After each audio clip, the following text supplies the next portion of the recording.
En el Evangelio de Lucas. Estamos estudiando capítulo por capítulo, versículo por versículo, este hermosísimo Evangelio, y hoy hemos llegado a su capítulo 22. Lucas capítulo 22, y nos corresponde estudiar los versículos 22 al 30. Lucas 22, 22 al 30. Vamos a leer la palabra de Dios, a explicar la palabra de Dios y aplicar a nuestras vidas la palabra de Dios.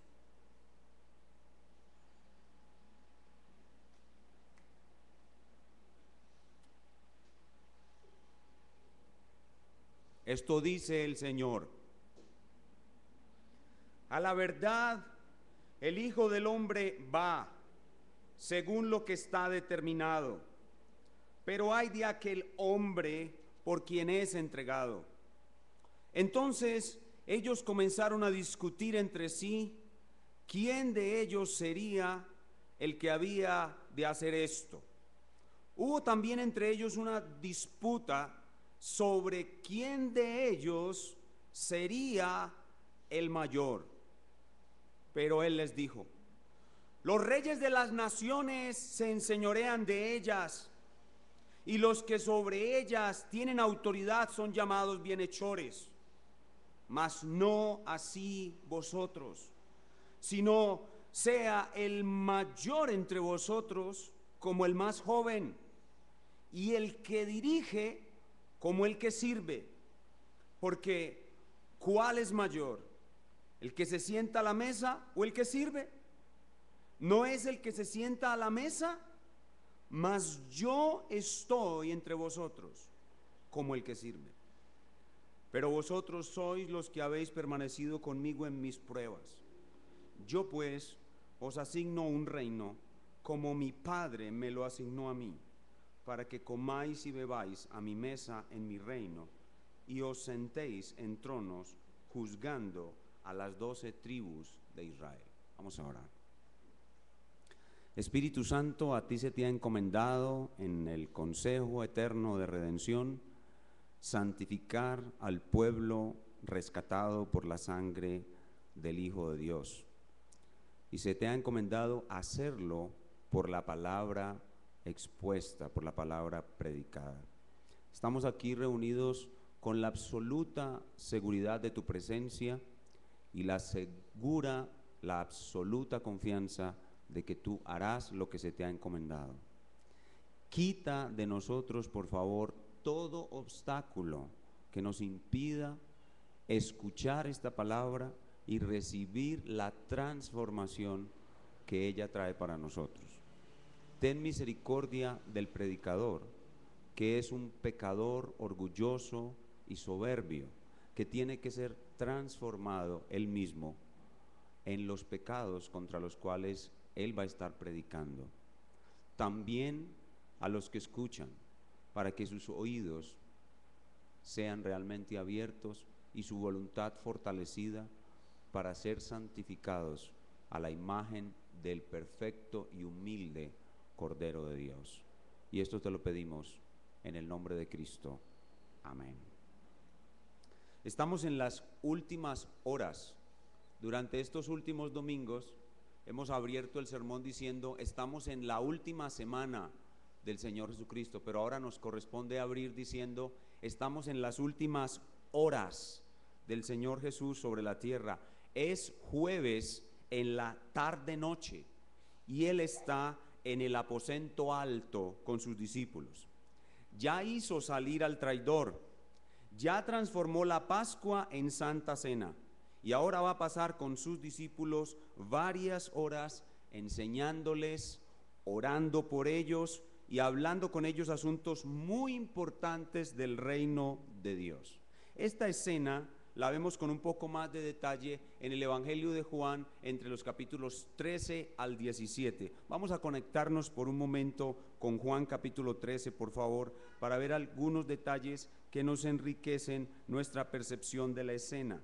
Juan capítulo 13, vayan allá un momento, por favor, e iremos rápido sobre algunos versículos para tomar bien el contexto de aquella escena. Juan capítulo 13. Juan capítulo 13. Observemos el versículo 1. Dice: antes de la fiesta de la Pascua, sabiendo Jesús que su hora había llegado para que pasase de este mundo al Padre, como había amado a los suyos, es decir, en la forma como comenzó amándolos, como había amado a los suyos que estaban en el mundo y los amó hasta el fin. Como comenzó amándolos, así terminó amándolos. Los amó hasta el fin, los amó al extremo. Eso es lo que nos dice al abrir Juan 13. Dice: al entrar al aposento alto, como leímos en el culto, él lavó los pies de sus discípulos. Versos 4 y 5. Se levantó de la cena y se quitó su manto, y tomando una toalla se la ciñó. Luego puso agua en un lebrillo y comenzó a lavar los pies de sus discípulos y a enjugarlos con la toalla con que estaba ceñido. Dio un ejemplo muy importante de humildad. Esto que sucede al principio de la reunión es muy importante en la exposición de nuestro pasaje del Evangelio de Lucas. Luego anuncia el traidor en los versículos 21 y 22. Habiendo dicho Jesús esto, se conmovió en espíritu y declaró y dijo: de cierto os digo, que uno de vosotros me va a entregar.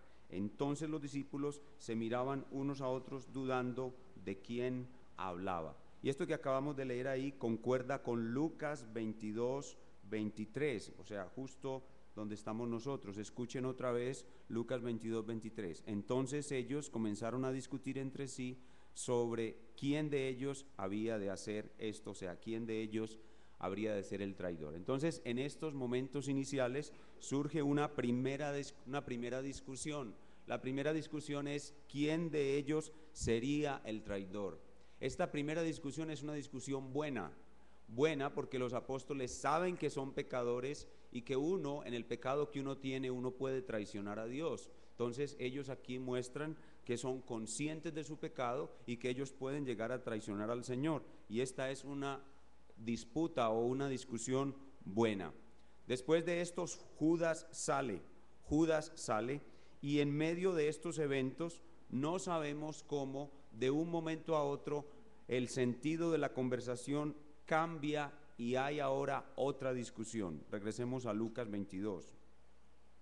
Aparece otra discusión, cambia la orientación, cambia el tema y aparece otra discusión. Primero discutían quién habría de ser el traidor, pero ahora en el 24 no sabemos qué pasó, hubo un giro en la conversación. Lucas 22, 24 dice: hubo también entre ellos una disputa sobre quién de ellos sería el mayor. ¿Quién de ellos sería el mayor? Una segunda discusión.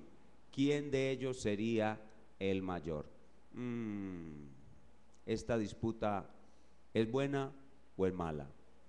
No es una disputa buena, esto es una disputa mala. Y es mala muchísimo más si tenemos en cuenta que no es la primera vez que ellos disputan por esto. Si ustedes recuerdan nuestro recorrido a lo largo del Evangelio de Lucas, en Lucas capítulo 9 ya habían tenido esta disputa. En 3.5 años, en 3 años y medio, los discípulos discutieron más de una vez sobre quién de ellos habría de ser el mayor. A lo largo de nuestro estudio del Evangelio de Lucas, hemos estudiado más de una vez lo que hemos llamado orgullo punta de diamante. Orgullo punta de diamante.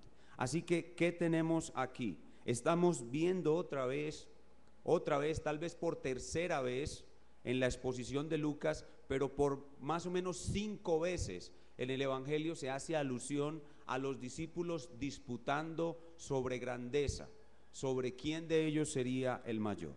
Estamos viendo entonces otra vez uno de los pecados más difíciles de erradicar en el creyente, el orgullo. Sin duda, Satanás está incitando a los discípulos para atacar a Jesús porque esta es la hora de las tinieblas. Pero lo que tenemos aquí es, una vez más, una expresión clara de lo que hemos llamado orgullo punta de diamante. Y lo hemos llamado orgullo punta de diamante porque el diamante es una piedra preciosa dura, muy dura, y dice la Biblia que el pecado está escrito en nuestro corazón con punta de diamante. Eso significa que es muy difícil de borrar, muy difícil de erradicar. Por eso hemos puesto por título a nuestro mensaje en el día de hoy: Orgullo, punta de diamante, tercera parte. Orgullo, punta de diamante, tercera parte. El tema que tenemos delante de nosotros hoy en la palabra de Dios es este: que aún al final del ministerio del Señor Jesús, y después de haber recibido grandes enseñanzas contra el orgullo, y el mejor ejemplo que pudieran haber visto jamás de un hombre humilde, en los discípulos de Jesús permanece intacto el orgullo en su corazón. Y una vez más, ese orgullo es reprendido por el Señor, quien no cesa de amonestarlos y animarlos con amor a vencer este horrible pecado. De eso se trata el pasaje que vamos a estudiar en el día de hoy. Y para estudiarlo vamos a dividirlo en dos sencillos puntos. Lo que vemos en nuestro pasaje es lo siguiente: primero, el orgullo, punta de diamante manifestado. El orgullo, punta de diamante manifestado en el versículo 24.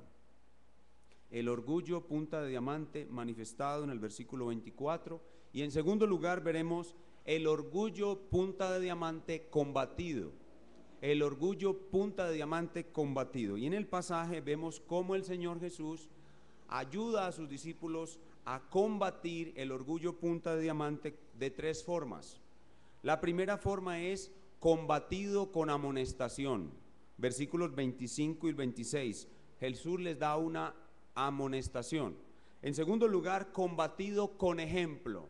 Con ejemplo, versículo 27. Jesús les ayuda combatiendo el orgullo con ejemplo. Y en tercer lugar, combatido con recompensas. Versículos del 28 al 30. Les habla de las recompensas que han de recibir en el reino para ayudarles a vencer el orgullo. Entonces es sencillo el bosquejo de nuestro pasaje hoy. Son dos puntos. El primer punto es orgullo, punta de diamante manifestado, y el segundo punto es orgullo, punta de diamante combatido. ¿Y cómo es combatido? Es combatido con amonestación, con ejemplo y con recompensas. ¿Está claro? ¿Es sencillo? Vamos entonces a desarrollar nuestro pasaje. En primer lugar, veamos orgullo, punta de diamante manifestado. Versículo 24. Dice: hubo también entre ellos una disputa sobre quién de ellos sería el mayor. Muy probablemente las palabras previas del Señor Jesús sobre la inminente venida o futura venida, ellos no sabían, debido a que su escatología era equivocada. Ellos no estaban seguros cuánto tiempo tardaría en venir el reino de Dios. Pero Jesús había mencionado la venida del reino de Dios en los versos 16 y 18. Vean otra vez conmigo Lucas 22, 16. Dice: porque os digo que no la comeré más hasta que se cumpla en el reino de Dios. Versículo 18. Porque os digo que no beberé más del fruto de la vid hasta que el reino de Dios venga. Debido a que la escatología de ellos era equivocada. Ellos creían que Cristo iba a armar un ejército e iba a atacar a los romanos, iban a destruir a los romanos e inmediatamente iba a venir el reino de Dios. Entonces ellos, debido a su escatología equivocada, esta digamos cercanía del reino de Dios para ellos hizo alborotar en sus corazones el orgullo, y ellos comenzaron a preguntarse quién de ellos sería el primer ministro. No habría duda que de Jesucristo iba a ser el rey, pero ¿quién sería el primer ministro? Entonces Pedro dice: ustedes saben que aquí el que manda la parada soy yo, sin duda yo voy a ser el primer ministro. Y Juan dijo: no, pero un momentico, Pedro, los tres estuvimos en el monte de la transfiguración. Y el otro dijo: no, pero es que cuando estábamos en la misión de los 70, ¿cuáles de ustedes hizo más sanidades? Acuérdense que yo sané a 70 enfermos. Y el otro dice: yo 72. Discutiendo quién será el mayor cuando el reino de los cielos venga.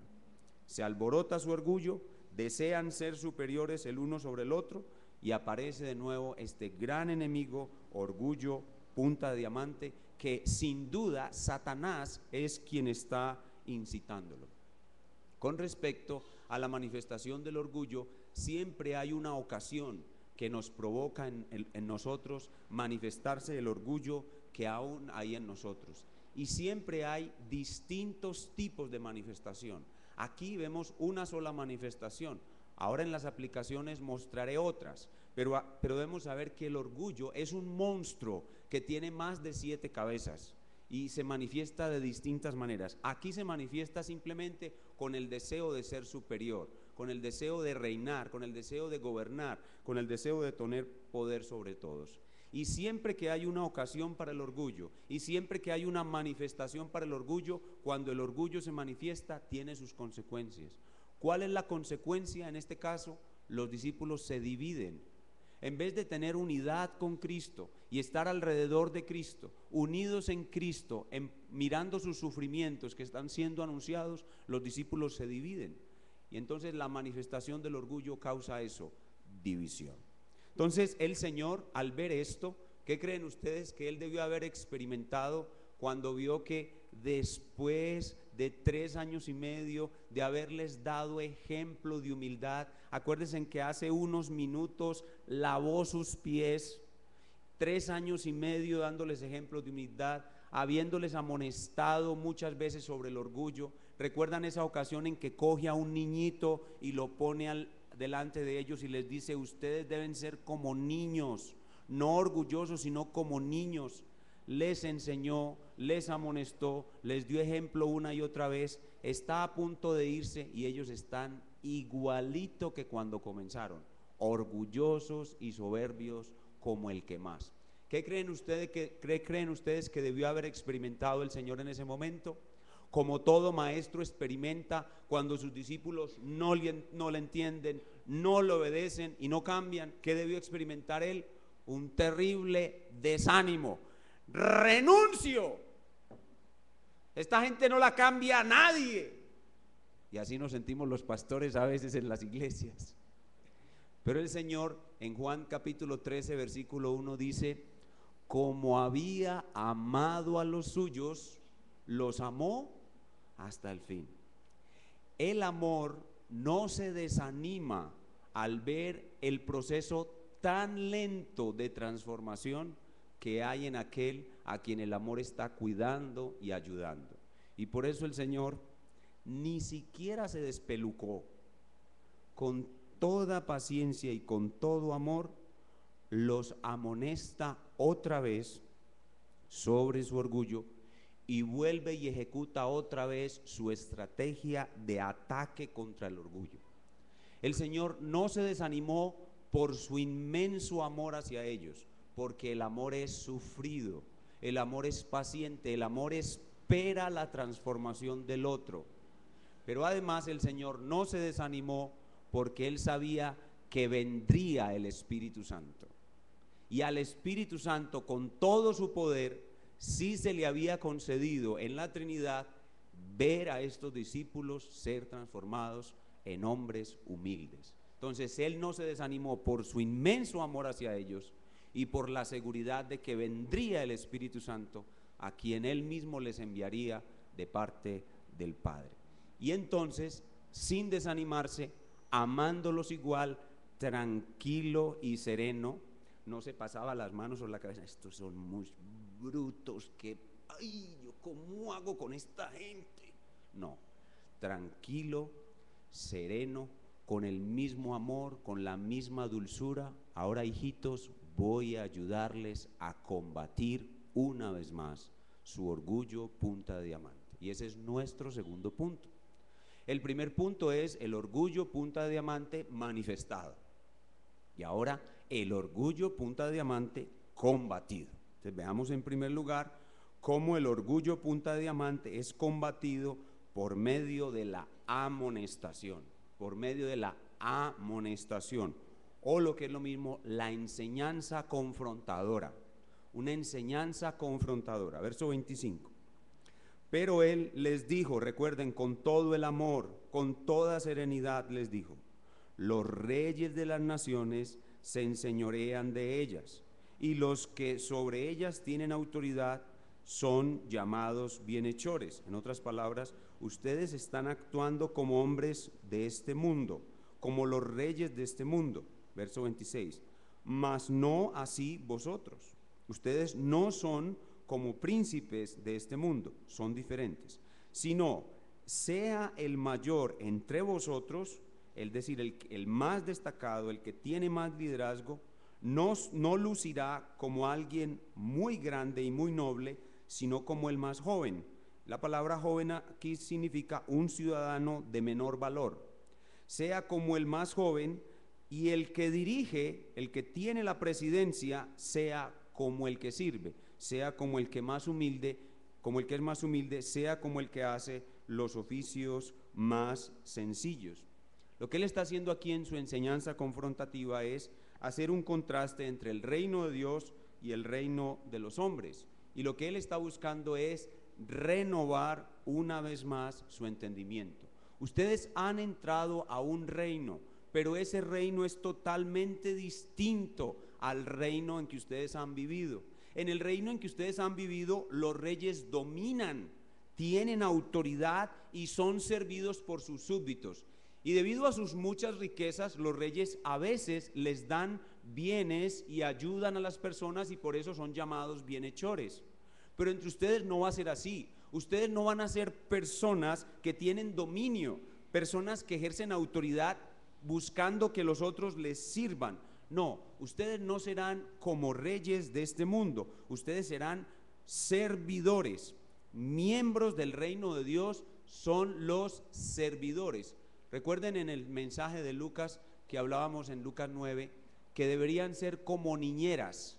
Los siervos del reino de Dios no son unos príncipes a quien otros les sirven, sino unas niñeras que cuidan a los niños del reino de Dios.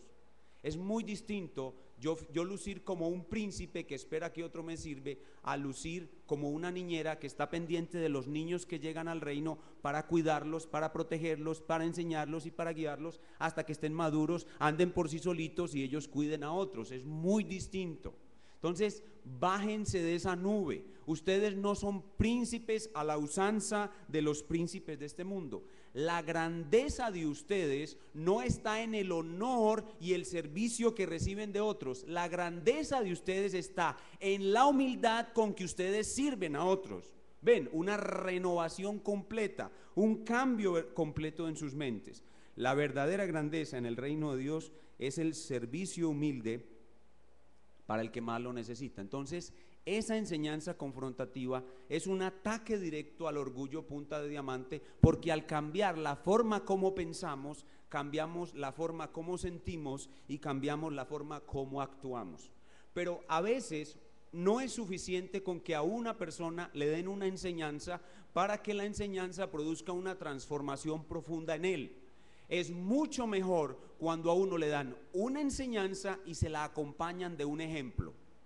Cuando a uno le dan una enseñanza y se la acompañan de un ejemplo. Los padres, cuando están enseñando a sus hijos, ellos pueden dar la enseñanza verbal, pero si enseguida hacen un ejemplo contrario a lo que enseñaron, la enseñanza queda completamente anulada. Una buena enseñanza debe ir acompañada de un buen ejemplo.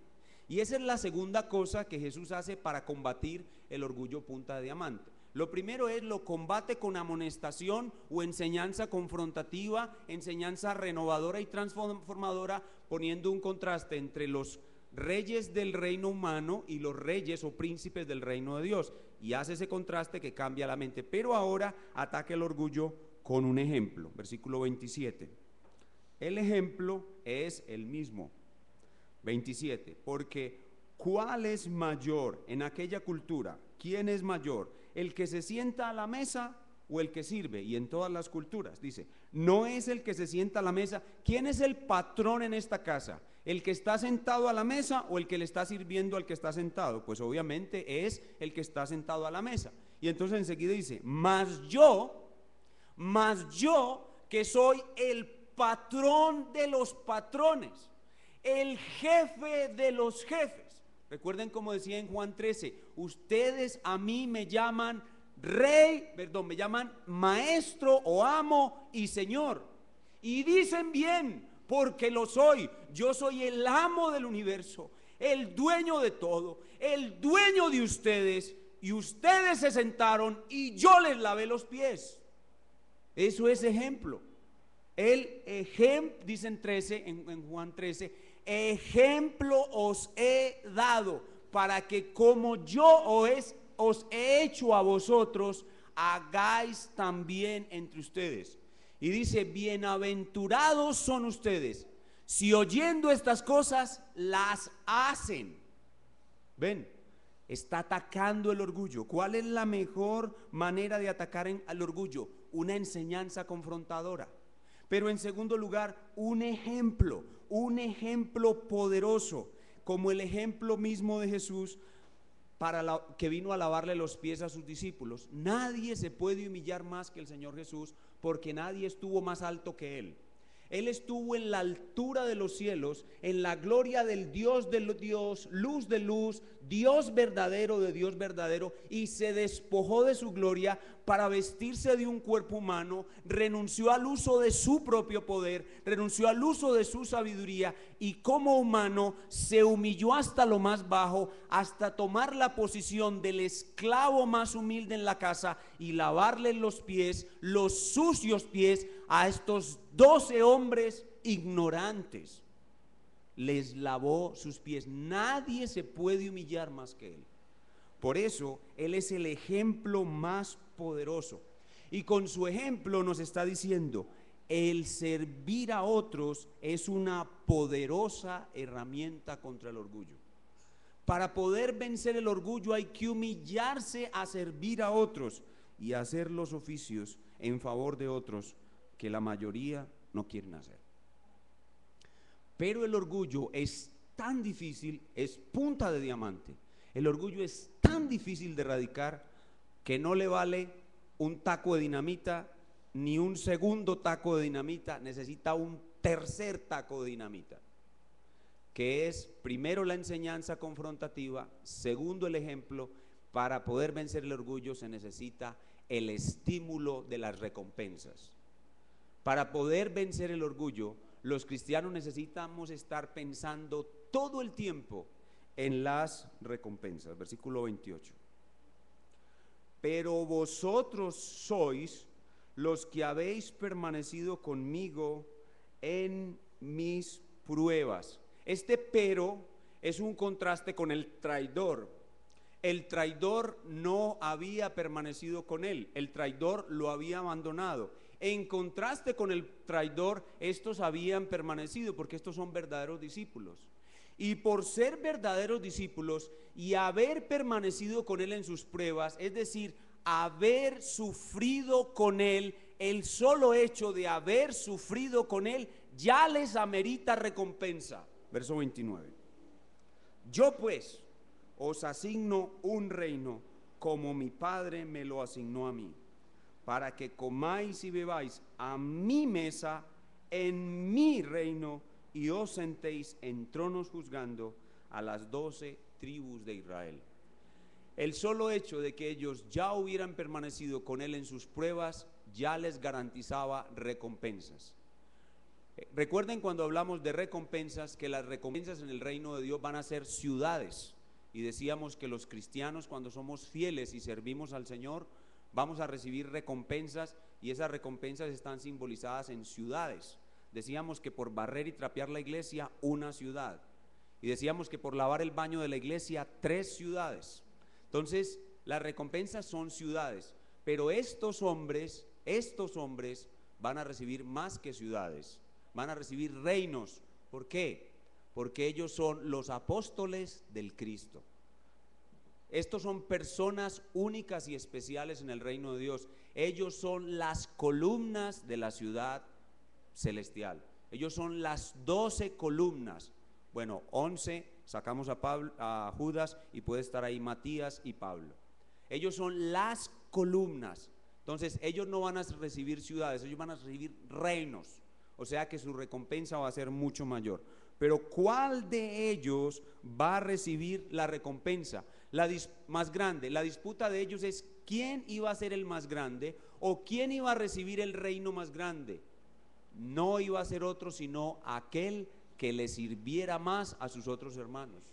El que sea servidor de los otros va a recibir el reino más grande. Es decir, la recompensa es directamente proporcional a la humildad. La recompensa es directamente proporcional a la humillación. El que más se humille, más sube, más adquiere recompensa, más adquiere grandeza. Para que el hombre de Dios adquiera grandeza en esta vida, debe ir hacia abajo. El que vaya hacia abajo realmente va hacia arriba, pero el que va hacia arriba realmente va hacia abajo. Esa es la paradoja que dice la Escritura. El que se enaltece será humillado, y el que se humilla será enaltecido. Entonces, ¿quién va a recibir el reino más grande? ¿Quién va a ser el más grande de todos verdaderamente? Aquel que se haya humillado más y haya servido más a sus hermanos. Ese es el pasaje.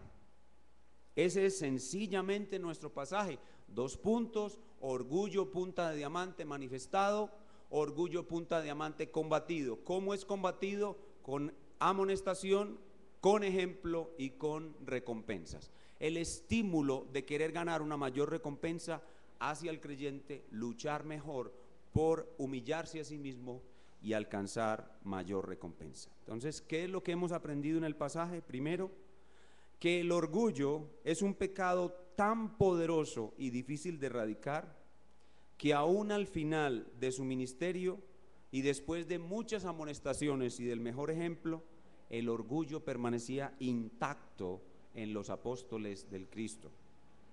Lo segundo que hemos aprendido es que el Señor no se cansa de amarlos ni de amonestarlos a pesar de su pobre avance contra el orgullo. Y tercero, hemos visto que la lucha contra el orgullo incluye amonestación, ejemplo y recompensas. Fácil. Ese es el pasaje para nosotros el día de hoy. Pero ahora veamos cómo se aplica ese pasaje a nuestras vidas. ¿Qué aplicaciones tiene este pasaje para nosotros hoy? Hay una primera aplicación muy importante para nosotros como iglesia. El diablo, que es un protagonista detrás del telón de este pasaje, el diablo busca aún generar disputas entre nosotros. Lo que el diablo hizo en esa última cena, en ese aposento alto, que fue hacer que los apóstoles disputaran, aún lo hace entre nosotros. ¿Y saben qué usa el diablo para generar disputas y romper el amor y la unidad entre nosotros? Usa nuestro orgullo. El diablo inflama nuestro orgullo y usa nuestras diferencias de opinión para generar disputas y dividirnos. Aquí en esta iglesia todos tenemos unidad en cuanto a los aspectos fundamentales de la fe. Por eso usted es miembro de esta iglesia, porque conoce la confesión de fe y la acepta. Pero a partir de ahí, de la confesión de fe, hay otros asuntos de vida cristiana práctica en los cuales nosotros no estamos de acuerdo. No tenemos unidad. Y el diablo usa las diferencias de criterio en cosas secundarias e inflama nuestro orgullo para romper la unidad entre nosotros y hacernos disputar entre nosotros. Y por eso es que recientemente en este púlpito predicamos con el hermano Wilson y el hermano Napo cómo manejar nuestras diferencias de criterio. Y luego yo rematé con un sermón que titulamos Aprendiendo a diferir en amor. Porque el diablo continúa hinchando nuestro orgullo y usando nuestras diferencias de criterio. Debemos estar alertas para que él no genere disputas entre nosotros y rompa la unidad y el amor entre nosotros. Debemos aprender a diferir en amor. Si mi hermano no está de acuerdo conmigo en un asunto secundario, eso no debe hacer que nosotros nos distanciemos. Debemos aprendernos a amar a pesar de que no estemos de acuerdo. El amor y la humildad vencen el orgullo y hacen que el diablo no genere disputas y dañe la unidad y el amor entre la iglesia. En segundo lugar, no solamente debemos tener cuidado con las disputas entre nosotros, sino que no debemos desanimarnos al ver que la iglesia no es aún lo que debe ser. No debemos desanimarnos al ver que la iglesia no es aún lo que debe ser. El Señor Jesucristo estuvo con estos apóstoles 3 años y medio, les dio la mejor enseñanza y les dio el mejor ejemplo. y faltando horas para partir al Padre, los discípulos seguían tan soberbios y tan orgullosos como cuando comenzaron. Entonces sucede algunas veces que algunos hermanos vienen a la iglesia o ya están dentro de la iglesia y a veces le dicen a uno: pastor, es que en esta iglesia no hay amor, y se desaniman.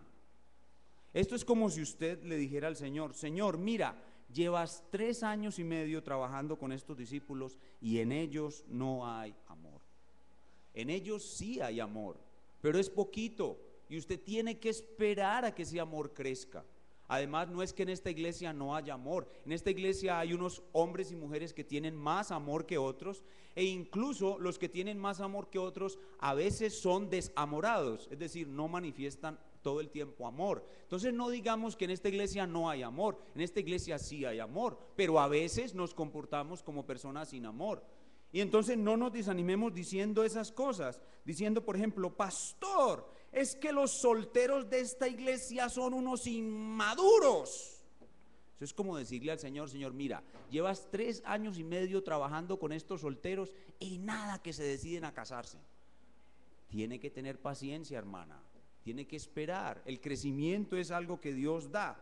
Pastor, es que los esposos de esta iglesia no tienen liderazgo, todavía los mandan las mujeres.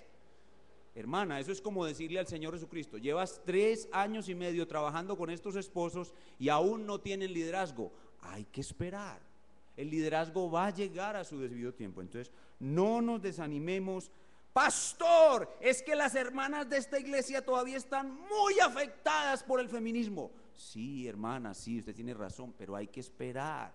No nos desanimemos al ver que la iglesia no es lo que debe ser. Debemos ser pacientes con el crecimiento de los hermanos, así como Cristo fue paciente con sus discípulos y los amonestó, les dio ejemplo, les invitó a recoger recompensas una vez más y esperó a que viniera el Espíritu Santo con poder, y cuando vino el Espíritu Santo ellos fueron lo humildes que debían ser. Así lo mismo va a suceder. Vamos a buscar más al Espíritu Santo, vamos a buscar más su llenura y seguramente va a haber más amor. Los solteros van a madurar, los esposos van a recuperar su liderazgo, las mujeres van a abandonar el feminismo, pero paz, paz, paz, paz, paz. No te desesperes que la iglesia no sea lo que tú quieres que sea. Eso lo enseña claramente este pasaje. Y en tercer lugar, este pasaje obviamente nos está colocando ante la realidad de la presencia del orgullo en nosotros. La realidad de la presencia del orgullo en nosotros. La pregunta que este pasaje nos hace a gritos es: ¿estás consciente de que tú eres un hombre o una mujer orgullosa? ¿Es para ti una meta mortificar el orgullo y llegar a ser humilde? ¿Estás consciente de toda la variedad de manifestaciones que el orgullo tiene en tu vida? Miren más o menos una revisión rápida de las posibles manifestaciones del orgullo. Aquí en el pasaje, el querer ser superior. También en el mismo Pedro, la confianza en sí mismo. Pero también somos muy orgullosos cuando no recibimos bien una amonestación bíblica. Cuando el pastor nos amonesta o un hermano o hermana tiene la valentía de amonestarnos, ¿qué es lo primero que hacen los hombres y mujeres cristianas orgullosos cuando un pastor o un hermano los amonesta? Lo primero que hacen es que se enojan con uno cuando los amonesta. Segundo, se justifican, se autojustifican en vez de reconocer su pecado. En tercer lugar, atacan al pastor. Sí, ¿y usted por qué me dice a mí esto? ¿Y usted qué? Y en cuarto lugar, quieren irse de la iglesia. Eso es puro orgullo. Entonces, uno es orgulloso cuando uno no recibe bien la amonestación bíblica, cuando no sabe diferir en amor, cuando no sabe tener una diferencia con el otro y permanecer en amor con él, cuando tiene un pobre servicio a otros. Hay algunos hermanos que no les interesa servir a otros, se niegan a hacer oficios humildes, o se resienten demasiado porque no lo tienen en cuenta. Hubo una salida en la iglesia y de pronto a la hermana que estaba haciendo las invitaciones estaba llamando a todos y de pronto sucedió algo y cuando retomó la lista siguió en el número equivocado y no lo llamó a usted y usted se quedó fuera del paseo. Al otro domingo usted viene a la iglesia aquí. Este es el último domingo que vengo a esta iglesia, porque no me llamaron para ir al paseo. Cuando usted se resiente demasiado cuando no lo tienen en cuenta, es porque usted es muy orgulloso. Cuando usted es muy susceptible a la crítica, cuando otros lo critican, usted oye críticas suyas.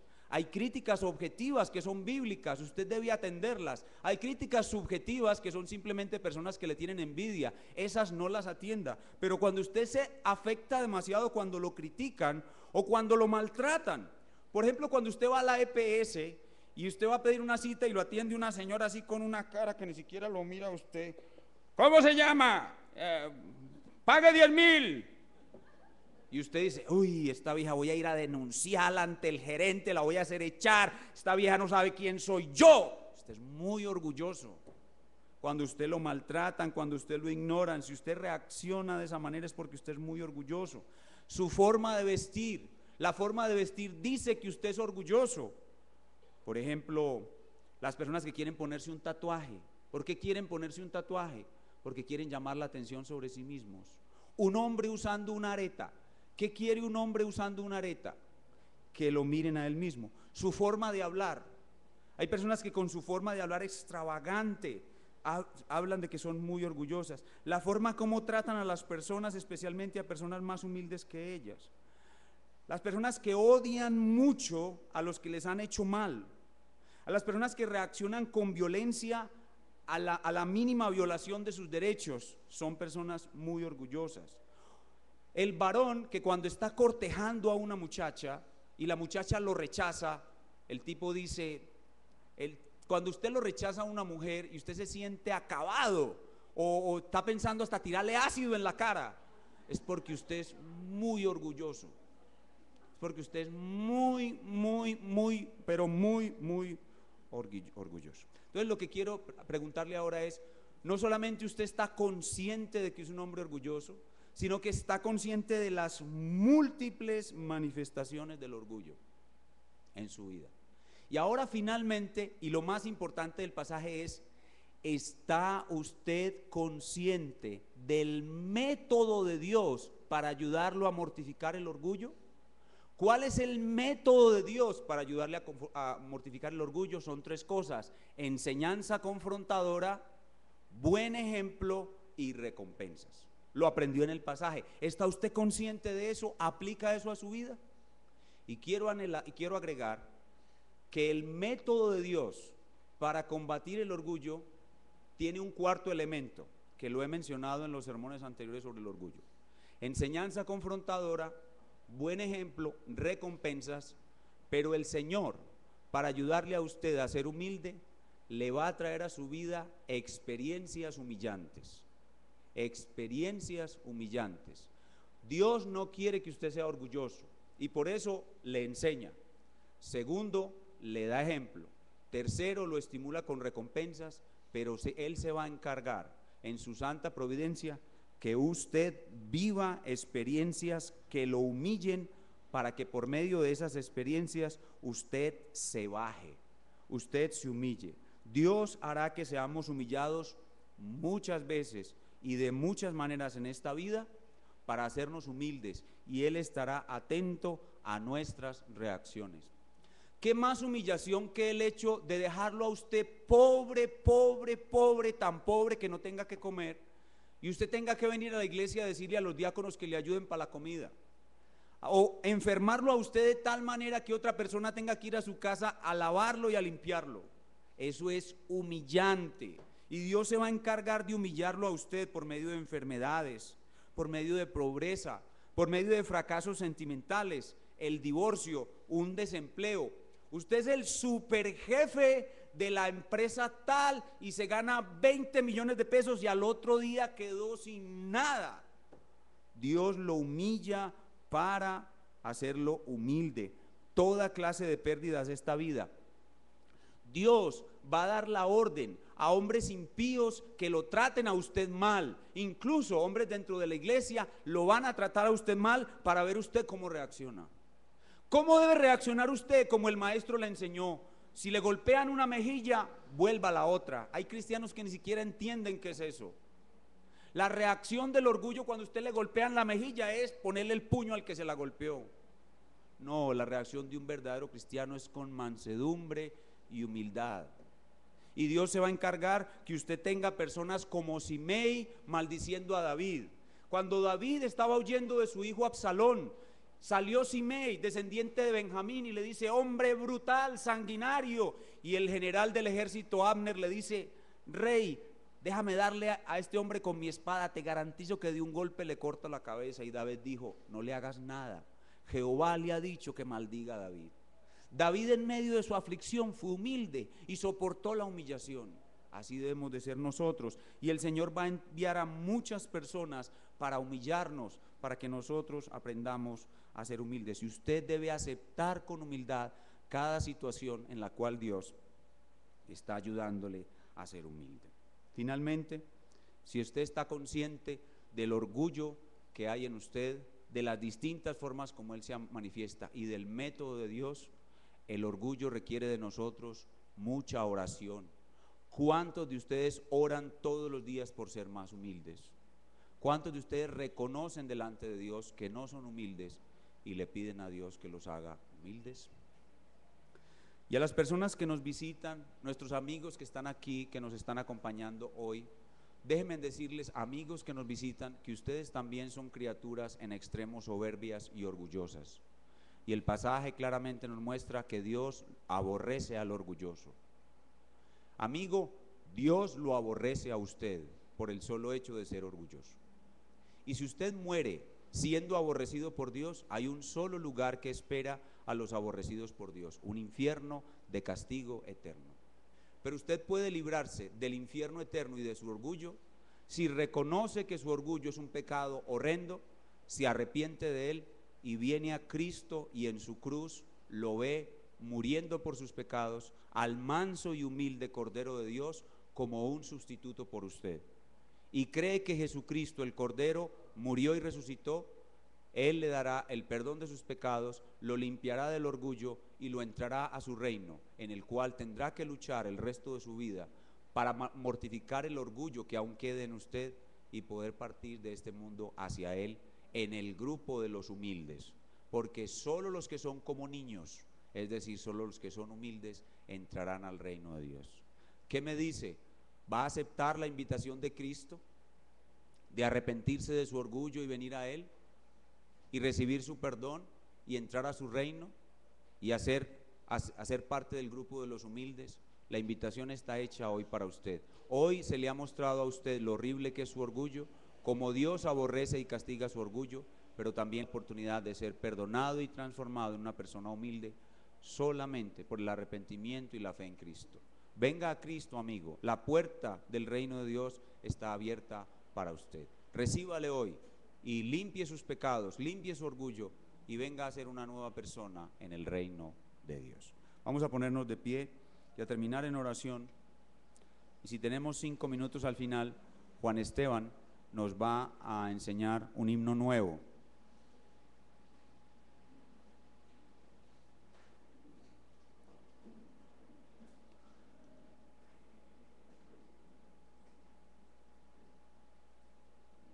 Oremos.